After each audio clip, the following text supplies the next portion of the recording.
Media ముందుకు వచ్చి అల్లు అర్జున్ అయితే మాట్లాడడం జరిగింది. ఆయన పైన పెట్టిన కేసు గురించి, మిగతా అన్నిటి గురించి మాట్లాడారు.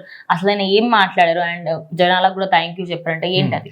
అసలు ఆయన ముందుగా జైలు నుంచి విడుదలైన తర్వాత డైరెక్ట్ గా వాళ్ళ ఇంటికి వెళ్ళలే, గీత ఆర్ట్స్కి వెళ్ళి అక్కడ చాలాసేపు అక్కడ వాళ్ళ లీగల్ గా ఉన్నటువంటి టీం అందరితో కూడా మాట్లాడి తర్వాత ఇక్కడికి రావడం జరిగింది. సో అందరు కూడా ఏమనుకున్నారంటే అసలు ఈయన మీడియా ముందుకు రాడేమో, మాట్లాడకుండా వెళ్ళిపోతాడేమో డైరెక్ట్ గా చాలా మంది అనుకున్నారు. అది కాకుండా వచ్చినప్పటికి కూడా గవర్నమెంట్ మీద అండ్ ఈయన మీద ఎవరైతే కుట్రపూరితంగా చేస్తారో వాళ్ళ మీద అందరి మీద కూడా ఒక రేంజ్ లో మాట్లాడతారని కూడా అనుకున్నారు. కాకపోతే ఆయన మాట్లాడకుండా వెళ్ళలేదు. అదేవిధంగా మాట్లాడినప్పటికీ కూడా చాలా అంటే చాలా ఆచితూచి మాట్లాడాడు.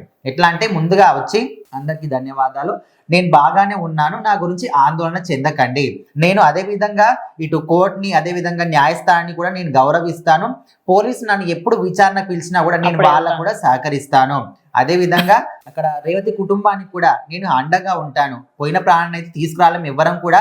సో మరి మీ అందరికైతే ఎవరైతే నాకు సపోర్ట్ చేసి ఇంతవరకు వచ్చారో అందరు కూడా పేరు పేరున ధన్యవాదాలు అనే విధంగా ఆయన మాత్రం మీడియా ముందు మాట్లాడారు. ఆయన తీసుకునే ఇనిషియేటివ్ మాత్రం ఒక విధంగా చాలా పాజిటివ్ గా తీసుకున్నారు. ఆయన అక్కడికి తీసుకెళ్తున్నప్పుడు కూడా కాఫీ తాగుతూ వెళ్ళారు.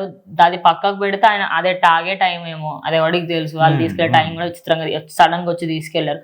ఆయన తాగుతున్నారు, మేబీ అక్కడికి వెళ్ళిన తర్వాత ఎట్లా ఉంటుంది ఏంటో సిచ్యువేషన్ తెలియదు కాబట్టి సో ఆయన చేయాల్సిన పనులను చేసుకొని బయటకు వచ్చిన తర్వాత మాత్రం ఆ కుటుంబానికి నేను చేయగలంత ఖచ్చితంగా చేస్తా. ఇప్పుడు వాళ్ళకి సంబంధించి ఫైనాన్షియల్ గా ఫ్యూచర్ లో ఏమైనా హెల్ప్ కావాల్సి వస్తే కూడా చేస్తారేమో.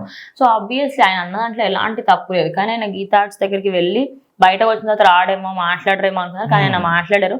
గీతా ఆర్ట్స్ తో మాత్రం ఆయన చెప్పింది ఏంటంటే అక్కడ ఉన్న నిరంజన్ రెడ్డి అదేవిధంగా అశోక్ వాళ్ళందరి టీం ఏదైతే లీగల్ టీం ఉంటుందో వాళ్ళతో కూర్చొని ప్రతి ఒక్కరు అంటే రూల్స్ ఏంటి, నేను ఏమేం పాటించాలి లైక్ ఎట్లా ఏదాన్ని రెగ్యులేట్ చేయకూడదు అనేది అన్ని కూడా మాట్లాడుకొని ఆయన బయటకైతే వచ్చారు ప్రజెంట్.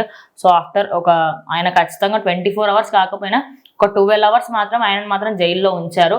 అది నిజంగా ఆయనకి ఎప్పటికీ అంటే ఈ జన్మకి ఖచ్చితంగా ఆయన ఎప్పటికీ గుర్తుపెట్టుకుంటారని అయితే అనుకుంటున్నాను.